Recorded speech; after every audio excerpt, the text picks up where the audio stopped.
السلام علیکم ورحمۃ اللہ وبرکاتہ۔ محترم سامعین، آج میں آپ حضرات کے سامنے حاضر ہوا ہوں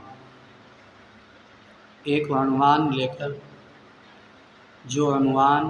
کہ جس طریقے سے ہم لوگوں پہ نماز فرض ہے، اسی طریقے سے ایک عنوان ہے نیکیوں کا حکم دینا اور برائیوں سے روکنا۔ یہ بھی تمام امت مسلمہ پر فرض قرار دیا گیا ہے۔ رسول اللہ صلی اللہ علیہ وسلم نے فرمایا، قسم ہے اس ذات کی جس کے قبضے میں میری جان ہے کہ تم ضرور بھی ضرور بھلائیوں کا، نیک کام کرنے کا حکم کرو اور برائیوں سے روکو۔ اگر ہم ایسا نہیں کرتے ہیں، فرمایا کہ قریب ہے کہ اللہ تعالیٰ گناہ گاروں کے ساتھ تم سب پر اپنا عذاب بھیج دے، اور اس وقت تم اللہ تعالیٰ سے دعا مانگو گے تو تمہاری وہ دعا قبول نہ ہوگی۔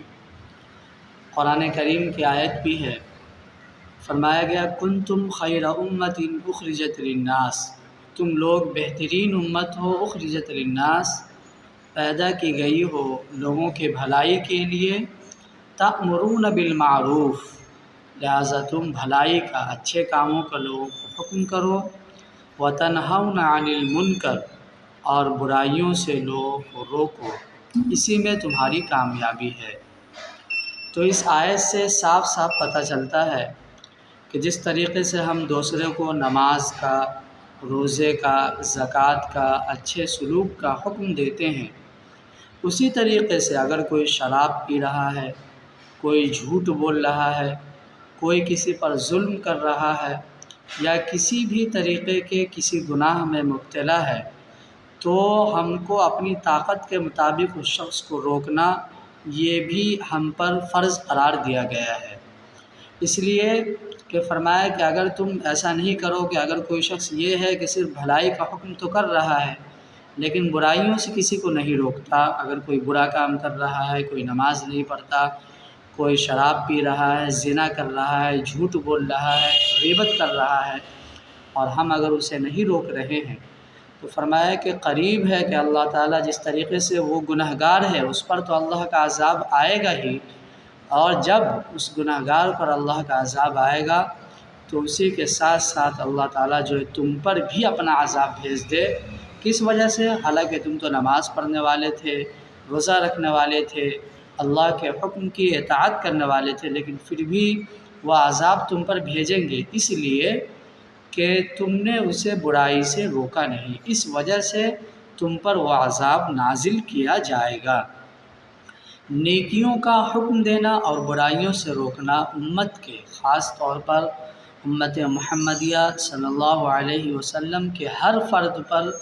اپنی حیثیت اور طاقت کے مطابق لازم اور ضروری ہے۔ حیثیت اور طاقت کا مطلب یہ ہے کہ اگر آپ کسی کو کوئی گناہ میں ملوث دیکھ رہے ہیں، اگر آپ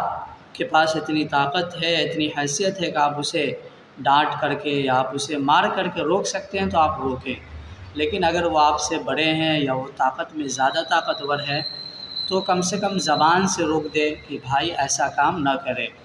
یہ امت مسلمہ کے ہر فرد پر، خواہ وہ مومن مرد ہو، خواہ وہ مومن عورتیں ہوں، ہر فرد پر، امت مسلمہ کی مومن مرد اور مومن عورتوں پر اس چیزوں کا کرنا، ان کا کرنا جو ہے فرض ہے۔ اور یہ جو نیکیوں کا حکم دینا اور برائیوں سے روکنا، یہ تو نبیوں کا طریقہ رہا ہے۔ جتنے بھی انبیاء کرام 1,24,000 انبیاء کرام اس دنیا کے اندر تشریف لائے، اور تمام نبیوں نے سب سے پہلے توحید کی دعوت دی، اللہ کے ایک ہونے کی، اور اس کے بعد جو لوگ برائیوں کے اندر مبتلا تھے، شرک کے اندر، بت پرستی کے اندر،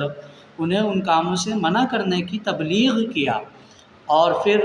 جو لوگ مسلمان ہوئے، ایمان قبول کیا، انہیں نماز کا حکم دیا، روزہ رکھنے کا حکم دیا، اور پھر یہ کہ زکوٰۃ دینے کا حکم دیا، اور پڑوسیوں کے ساتھ اچھا سلوک کرنے کا حکم دیا۔ تو اب نبیوں کے جانے کے بعد یہ ذمہ داری ان کے ہر امت پر، ہر فرد پر یہ ہے کہ وہ ان کاموں کو اپنے کندھے پر لے، اور صرف یہ نہ سمجھے کہ یہ کسی عالم کا، کسی مولوی، کسی امام کا کام ہے، بلکہ امت مسلمہ جو بھی کلمہ طیبہ لا الہ الا اللہ محمد الرسول اللہ پڑھنے والا ہے،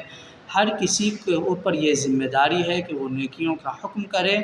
اور برائیوں سے دوسروں کو روکے اور خود بھی رکا رہے اور دوسرے کو بھی اس کی تبلیغ کرتا رہے۔ اللہ تعالی ہم سب کو کہنے سننے سے زیادہ عمل کی توفیق عطا فرمائے، آمین۔ وآخر الدعوانا ان الحمد للہ رب العالمین۔